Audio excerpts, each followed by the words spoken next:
recording. Okay. Welcome to this team call, everybody. I'm super excited to have you guys on. Anyone who has come to team retreats, any of my personally sponsored coaches have had the pleasure of getting to know not just, my side or whatever of the story, but also hearing from my husband, Jayson, and hearing from him.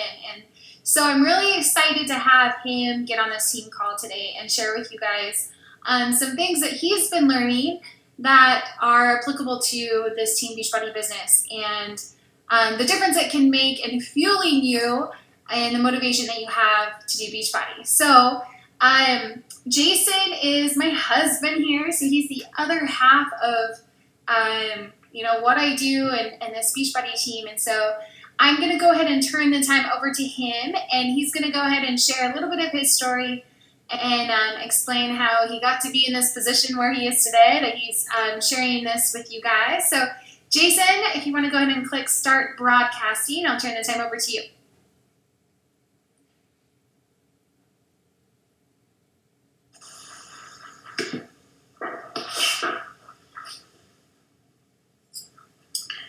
Okay, can everyone hear me? I just want to take a brief second and thank you guys for getting on the call today. I know that you take a lot out of your time in the middle of the day to get on these calls, so I appreciate taking the time to come and listen to me. Just a little bit about my story, just so you guys can understand a little bit where I come from and where I am in this whole business. I've had a little bit of a journey with this whole thing. I've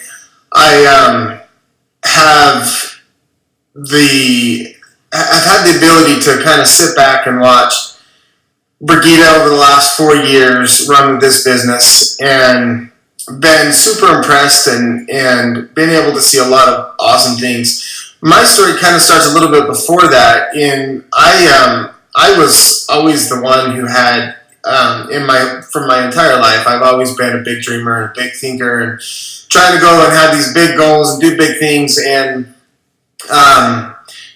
you've heard Brigitte talk about our bankruptcy and everything that happened there. And that really affected me and affected the roles that I kind of saw myself in as being the father and the husband and the breadwinner and the man and all this other things, these labels and boxes that we put ourselves in. And that challenged every single one that I had, I think, about what a man is supposed to be and what a man does. And so it's over the last 6 years, I've had a lot of growth in understanding the difference between my worth and value and the things that I do.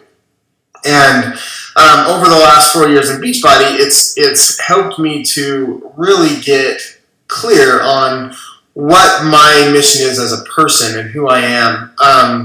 One of the things, so all of the financial things and like that come on a man when you have this failure were there. But then I went from working and then I became a stay-at-home dad. And at the beginning, our lives were such where there wasn't really any time for me to do anything else other than take care of the family and the house and all that kind of stuff. So that was the other part of the role of the box that I had put myself in, that it was completely shattered when I had to start being home and doing all the things that quote unquote women do, right? And so it challenged me, and it constantly challenged me that the roles that I was in and my worth and my value. And it challenged all the things that I knew I had held true my whole life, but I've never had to face them from the perspective of where I was at as a stay-at-home dad. And so I feel like I've grown a lot in the last 4 years, come to terms with that my value is not depicted upon what I do or any of that, but it's something that's mine and that I get to show it regardless of the roles that I'm in. And so that kind of leads into this webinar today and the things that I have discovered and the things that I hopefully will help you guys discover today with some of the things that that we're going to talk about. Now, as we get into the webinar, this is going to be a little bit different probably than what you're used to. I want it to be a little bit interactive. And so basically what I've done is I've taken some of the really cool principles out of a workshop that I'm doing, and I put them in here to kind of help to move this process along. And so you guys can be first-person participants. So if you have a paper and pencil ready, that would be great. And then if you have, if you can get to a place, I know a lot of you are at where you're at and you can't move and can't do anything, but get to a quiet place where you can listen and you can really dig deep and be vulnerable and get to a place where you can be emotionally and mentally honest with yourself. So I'm going to ask you to close your eyes and I'm going to ask you to visualize with me here for a minute and we'll go through this process here.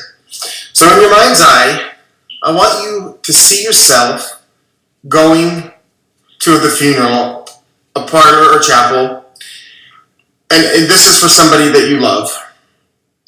As you park, you're getting out of the car. As you walk inside the building, you notice the flowers. You notice the smell of the flowers. They remind you of life and beauty. You hear the soft organ music. You see the faces of the friends and family as you pass along the way. You feel the shared sorrow of losing somebody and the joy of having known that radiates from the hearts of all the people there. You walk down to the front of the room and you look inside the casket and you suddenly come face to face with yourself. This is your funeral 3 years from today. All these people have come to honor you, to express feelings of love and appreciation for your life. As you take a seat near the front and wait for the services to begin, you take a look at the program in your hand. There are to be 4 speakers. The first one is from your family, immediate and also extended. Your children, brothers, sisters, nephews, nieces, aunts, uncles, cousins, and grandparents. They've all come from all over the country to attend. The second speaker is one of your friends, someone who can give a real sense of who you were as a person. The third speaker is from your work or your profession. It's one of your colleagues or your coworkers. And the fourth is from your church or some community organization where you've been involved in service. Now I want you to think deeply here. I want you to look around the room. Look at the faces of the people that have come. I want you to see the people that you've loved and that you've developed relationships with. What would you like each of these speakers to say about you and your life? What kind of husband? What kind of wife? A father? A mother? Would you like their words to reflect? What kind of son or daughter or cousin? What kind of friend would you want them to say you were? What kind of working associate? What character would you like them to have seen in you? What contributions? What achievements? What would you want them to remember? Now look carefully at the people around you. What difference would you like to have made in their lives? What vision would you like to have passed down to your children, to the people who were close to you, that looked up to you? What belief system? What is it that you would like to leave as your legacy?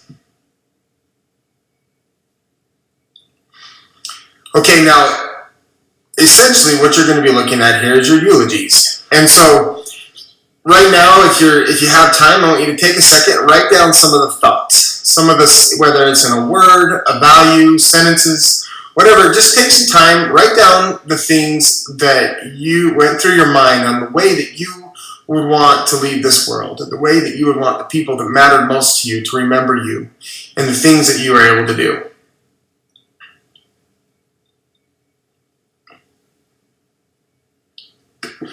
So as I went through this process, here is some of the key words that I was able to pull out of the eulogies that I wrote.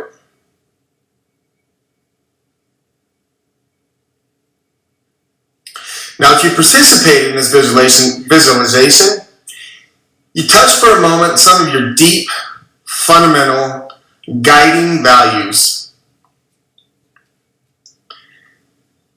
You can see some powerful words and thoughts that I have here on this thing here. And that's what will take you from where you are to what you want to be remembered by. For most people, there's a gap between what we would like to have written in our eulogy, how we want to be remembered, and the kinds of beliefs and values we want to leave as our legacy, and the life that we're living right now. For some, the gap is greater than it is for others. We're all in different stages, but it's your responsibility to define what your values are first. We touched on a few of them in the funeral experience, and then to develop your mission using those guiding values. If we don't gain clarity around what it is that we want at some point in the future, if we don't paint a better picture of what we want our lives to look like in 10 or 20 years or at the end of our lives, then the chances are that our vision will not be strong enough. It won't have the pull power, the hooks that it needs to have to pull us to it. The pull power is what causes us to transform our decision making and then our actions for today.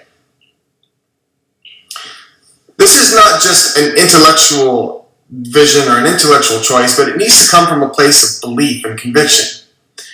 We are all created with so much potential and opportunity, and our lives are all about making a positive difference in the lives of others.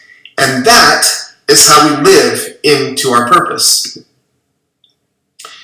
Your mission needs to be so vivid and real to you that you would be willing to sacrifice for it.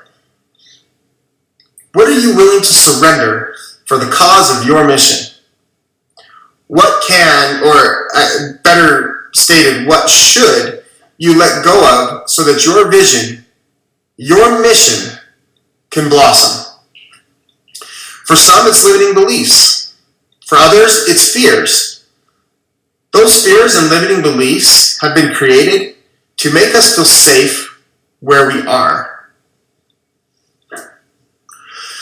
There was never a better time than now to ask yourself, what in my life can I shed to achieve the end that I have in mind? Defining your mission is taking the responsibility as well as the opportunity you have to make the most significant difference and to live out the best version of you. I want to share you guys with a story I heard Michael Hyatt tell about he and his wife on their anniversary. So he and his wife had decided to go on an anniversary vacation to Maui. They had never been there before, and they saved up every flight mile that they had, and they were pinching nickels to get there. And so when they got there, they didn't have any money for any entertainment, but the hotel they were staying at was offering free snorkeling lessons. So they went ahead and decided to take the free snorkeling lessons, and it was beautiful. The reef colors, the fish, the water was crystal clear. It was gorgeous. So when they were done, they inquired about maybe renting some snorkeling gear, and they found out it was $10 to rent for the week, for a pair of them, for two people. So they went ahead and rented them, and the next morning they got out early, and they went to the lagoon next to the beach. And they just went face down in the water, and they didn't look up. They started looking at the beauty of the fish and the corals and the different colors in the sea and the clearness of it. And it was all just so amazing. It was like they were in an aquarium or a zoo. And they weren't really paying much attention. And unbeknownst to them, they had been caught up in a riptide. And the next time they looked up, they were 1.5 miles from shore. Completely carried out to sea, still together with a boogie board between them, they were and so they decided to swim like crazy back to shore. They didn't know that you weren't supposed to swim against riptides. After about 45 minutes, they pulled themselves up on the shore and collapsed. It was not that they did something intentionally dangerous. They were just caught up in the life, in all the distractions and all the stuff that was going on.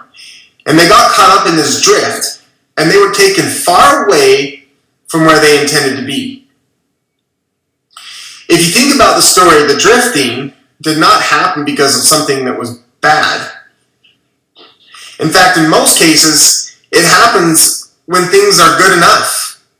A lot of us we sometimes fall in the trap of the good enoughs, and we fall in this case of drifting when life is good enough, and when actually things are enjoyable and pleasurable and fine. It is not that we intentionally make our lives harder for ourselves, but it is the lack of plan or vision that takes you to a different place than if you had been intentional about it. I love this quote. It says, "Nobody ever drifted to a destination that they would have chosen if they had been conscious of it when they were doing the choosing." Without a plan, without a mission, a lot of us just end up showing up. We show up not knowing what's going on, not giving it much thought, then giving the leftovers to the things and the people that matter most to us. So, to prevent the drift that usually comes from the lack of intentionally choosing, it is important to keep in mind what Stephen Covey talks about: begin with the end in mind, in his book 7 Habits. Each part of your life can be examined in the context of your whole life and what it means to you. By keeping your goal clear in your mind, and you can make sure that whatever you do on any day does not violate the criteria you have defined as the most important, and that each day of your life contributes in a meaningful way to the vision that you have of your life as a whole. It's incredibly easy to get caught up in the busyness of life, the day-to-day, to work harder and harder, climbing the ladder of success, to getting the next rank, and to getting Success Club points, and to getting the next promotion. And whatever it is, it's really easy to climb that ladder, only to discover that it's leaning against the wrong wall. It is possible to be busy, in fact, for some of us, very busy, without being very effective. People most often find themselves achieving victories that are empty, successes that have come at the expense of things they suddenly realize were far more valuable to them. Life is a lot different when we know what is most important to us. And keeping that picture in mind, we manage ourselves each day to be and to do what really matters most. If the ladder is not leaning against the right wall, every step we take just gets us to the wrong place faster. We may be very busy, we may be very efficient, but we will also be truly effective only when we begin with the end in mind. If you carefully consider what you wanted to be said in the funeral experience when we went through that, and you jotted down some of the key core values that you experienced, you will find your definition of success. It all lies right there. That's what success is to you, and it doesn't just mean for your life, it's for ventures and choices and life paths that you take. That's what will define success for you.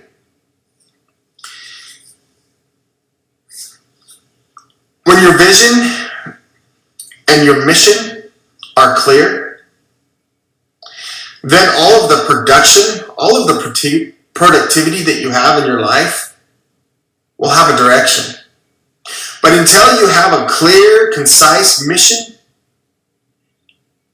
and vision for your life, the productivity just makes you stressed and it makes you all over the place. It is your job as a mentor to help someone reach their goals that help them to fulfill their mission. That's the Beachbody motto, right? To help people to lead fulfilling lives and achieve their goals, right? Well, so I know that there are certain benchmarks that in any business has to delineate success in their particular business. For Beachbody, there are two major benchmarks that we use to delineate success, and that's rank and success club. But I want to ask you guys a question. What was your reason for becoming a coach? Was it to become a diamond coach? Did you even know what a diamond coach was when you became a coach? Did you know what a star diamond was or a superstar diamond was? Or did you know what Success Club was? What were your goals? When you came in to Beachbody, why did you come in? What was the reason you came into Beachbody? Was it for rank? Was it Success Club? Or was it bigger than that? So there's nothing wrong with benchmarks. Those are what help us to decide what success is in a given business. But I want you to be very careful that we don't switch out our goals that were based on our core values, the things that made us decide to join in this culture and this business. To be careful that we don't switch out those goals, the things that when we do them, they fill us up, they make us happy, for empty titles. There's nothing more deflating than when somebody has traded something of value and a core value to them for a rank of diamond, and when the day they become diamond, nothing really happens when you become diamond. You don't get a pay raise. You get a nice recognition post, and that's it.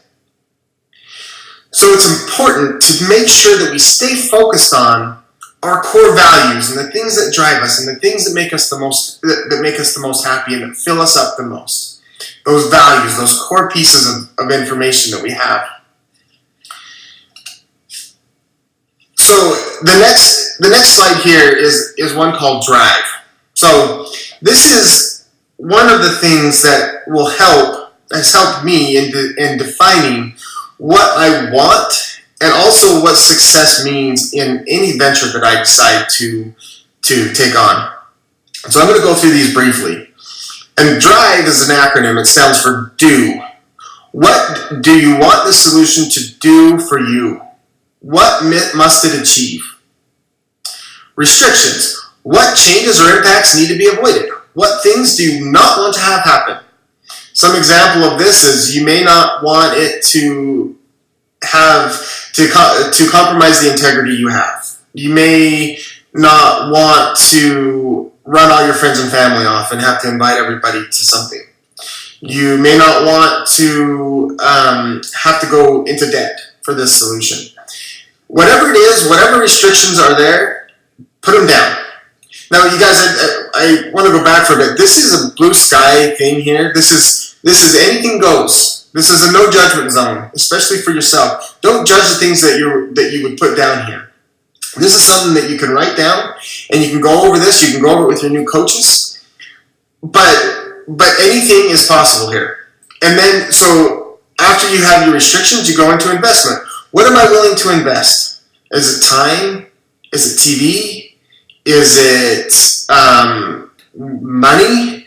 What is it that you're willing to work it out every day? What are you willing to invest in order to make this work for you? V is the values. What values must you live your life by?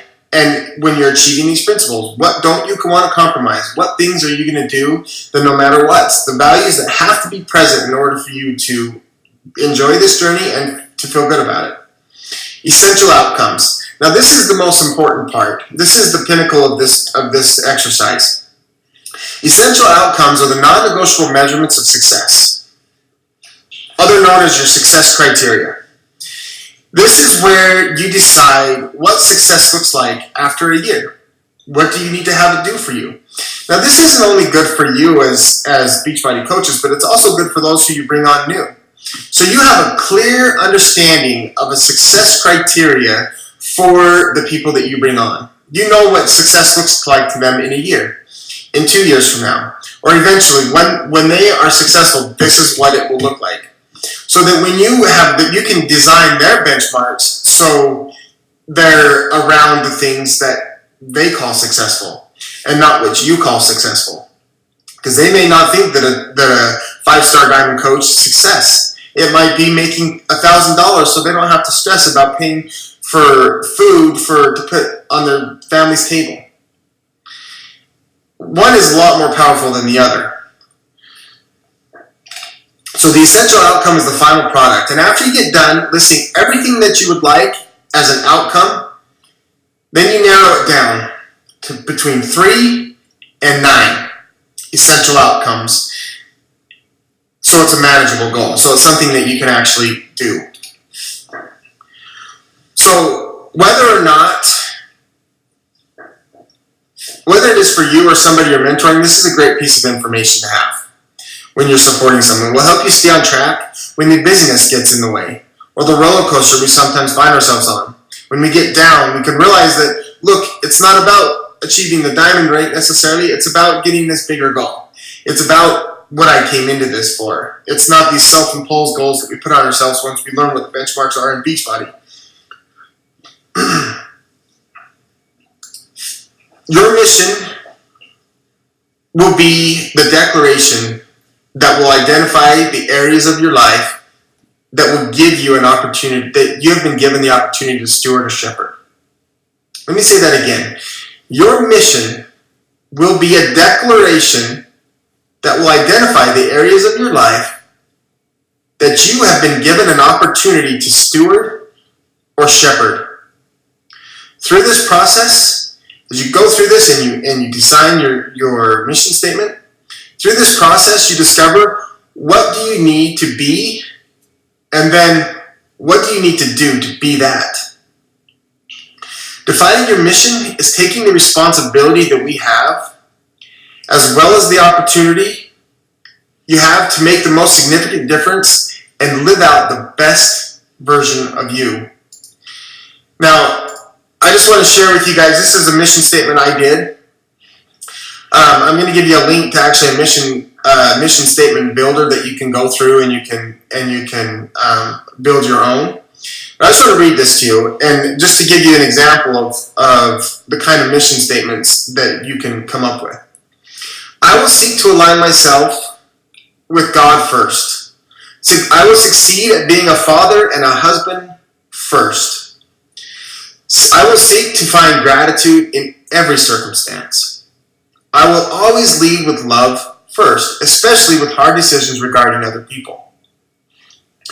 My passion is to create, therefore I will look for opportunities to add my unique perspective and creativity. I will always be the one to determine my value. Develop relationships with people who inspire me to be better. I will look for opportunities to be generous and make yes the default answer. I will speak the truths I know to empower others. Lift up others and assist people in seeing the good side of things. Live so that my daughters know how they should be treated and to know that they are special divine spirits with a special calling. Live so that my son knows that being a man means to have empathy, and serving others is the pinnacle of manhood. My greatest contribution will be to pass down to my children a vision and belief that this life we were all meant to be happy. We always have a choice, and no one has the power over us but us. It is my duty to dream big and reach for the stars so that I can truly understand my divine role in this life. I will do things right the first time.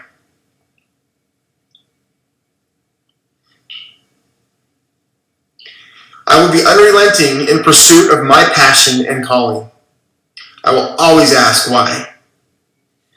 I will embrace my past, all of it, mistakes and successes, so that I can learn from it and use it as fuel for my vision.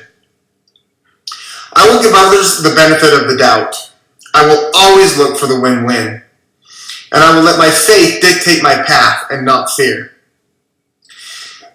Your vision needs to be powerful. It needs to be somewhere that you can keep it in front of you all of the time, and you need to ponder on it often, and it will guide you to the answer of the calling of your life. I appreciate you guys for watching and listening to me rant sometimes on here and ramble, but this is something that I'm passionate about. And there's one more link here. There's a free mission statement builder that is on franklincovey.com. You can see the link there. I'll figure out somewhere to post it so you guys can build your own. Now, let me just give you a fair warning. When you get done, it's kind of choppy. It doesn't look good. You need to make it your own. You need to take it and massage it and make it flow. Take the values that you learned in the funeral experience and with the other principles that we talked about, and design something that's true success for you, that's fulfilling, that fills you up. For you, not what your mom thinks or what your husband thinks or what your wife thinks or what your children expect of you or what you think your boss wants or any of that. You need to take what you want to be remembered by at the end of your life, and you need to design your mission statement as such. Now, the answer to drive, the success outcomes, the success criteria that you learn at the end of the drive process, that's the same as your life mission statement, except for that is your mission statement for Beachbody. It's the same thing. What does success look like to you? What is the end in mind of this experience, of this solution of Beachbody, or whatever solution you're looking at? So as you go on, I would love to see them. I'd like to see them post on either the team page or on your walls or whatever. I'll let you guys see where I did for the word clouds and how you're able to do different designs with the word clouds. It's pretty awesome stuff. I actually ordered mine in a little canvas. You can get them online for like $20. It's an 18 by like a 20 by 18 canvas with this on it right here, and I'm going to hang it up right in front of my desk so I can see it always, because this is something that I've done. It's really powerful for me. Anyway, thanks for spending the time with me today, and I will turn the time back over to Brigida. Thanks.